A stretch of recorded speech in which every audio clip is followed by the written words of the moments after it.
So she's very good. Loki came into your life around the time of your disappearance, or whatever phrase you want to use for it. Loki's father was always with me. Loki's father is the best friend, Bojack. He was the best. He's the best friend I ever had in my life. Huh. And so Loki's been with you through these hard times. Through hell. So we always see actors, many of our best actors, kind of go away. It's almost like acting is a weight that's too heavy to bear somehow. Is it, or is it just that life is life and people who feel deeply? I had a lot of personal issues that I never dealt with or didn't know how to deal with. That, when I self-destructed and I got real hard, and I was rolling with real hard boys and doing really crazy shit, and really, just fighting in and out of the ring. I had built up this sort of physical strength it was like a suit of armor. And then, when I lost everything in my life, I realized I have to change something, like everything. And I didn't realize because I resisted going to therapy. And I resisted, I didn't think that was right. I'd rather go see a priest than go to therapy. I thought that meant I'm crazy and weak, which I was both. And I didn't want to come to terms with that. And I was very fortunate that this man came into my life who, over a 13-year period, and I was going 3 times a week, change for me was hard. I was very proud, and all the men where I come from handle shit a certain way, and I was proud of the way I take care of business. I don't care if you're 5 foot tall or 15 foot tall. You slap my girl in the ass and it's on, brother. And any place, anywhere.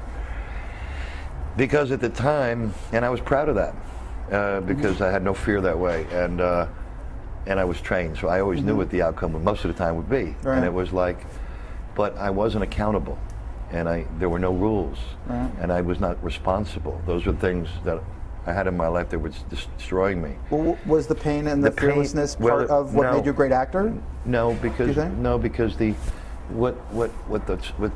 armor was the strength. It was, I was hiding some abandonment and shame issues I had from childhood. Because it's easier to walk around, tough and pissed off and angry and crazy and wild than it is to feel a sense of smallness and insignificant and abandoned and other stuff. And I didn't want to feel small and insignificant. And I did a good job of myself getting hard and strong and tough to the point where, shit, you might as well just send me off to fucking Iraq, I mean, because it wasn't working, and I needed to go back to the ring. But when I left, how did being in show business fit into this? Was this something that was because you really got into the hardness? It seemed after a few years of success. Yeah. And then you kind of went. Well, it's because I resented the fame and the money, and somebody wanted me to sign my autograph, or going to some goddamn restaurant and them not even letting me pay for my check. Where I wanted, I needed something when I was this big, not when I was this big. Right. And that I'm always going to have that pain about that. I'm always going to have the pain about, I just wanted a normal childhood and play baseball and run in the park until it was dark and go home to a place where I wasn't going to get the fuck kicked out of me. And I didn't have that. And you kick a dog long enough, it's going to get crazy and bite you, and so that's just what happened. I was not always that way. I was pretty quiet and very shy, and I just got tired of getting kicked and hit over the top of the head. So did coming back to this particular piece of work feel different at all, or was it the same process of? Well, what it was when I met Darren, he had the same. He reminded me of, like, his intellect is very. He has a very large brain. He's very super smart, like genius IQ stuff. New York Jewish intellectual fucking brain. He's real smart. I wouldn't even end up trying to lie to him about it. I want to go to the nightclub and I've got to, I lost my voice. Nothing would work. I could not blow smoke up this man's ass because he's already thought about it.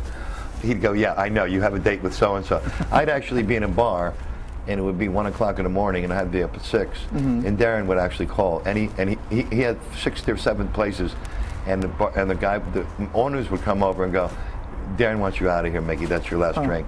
I said. So, had anybody ever been that tough on you on a set before? Yeah, Cimino, Michael Cimino. But you guys had a rough. No, we got on great.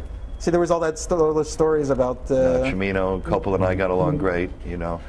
The only time I never get along with directors is when I bought a big house and I had to do a few movies and pay for my mortgage, and then I had no respect for the director or the material, and I just walked through the book, you know. And that's a lesson that I learned. I never will do that again. I live within my means now because I can't go to work for a payday. That's when the little bastard inside with the axe is ready to fucking go ape shit. And I can't let him out again because this is my, you know, I'm fortunate. This is my last, I got another chance. And I worked very hard to change, and change came hard for me, and this is my last chance. And every action I do, I could never misbehave in this business again. And I don't want to. I don't have the desire to.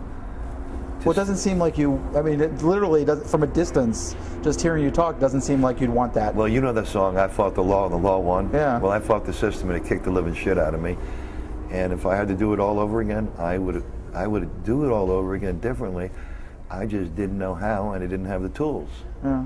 It was something with me, and you know,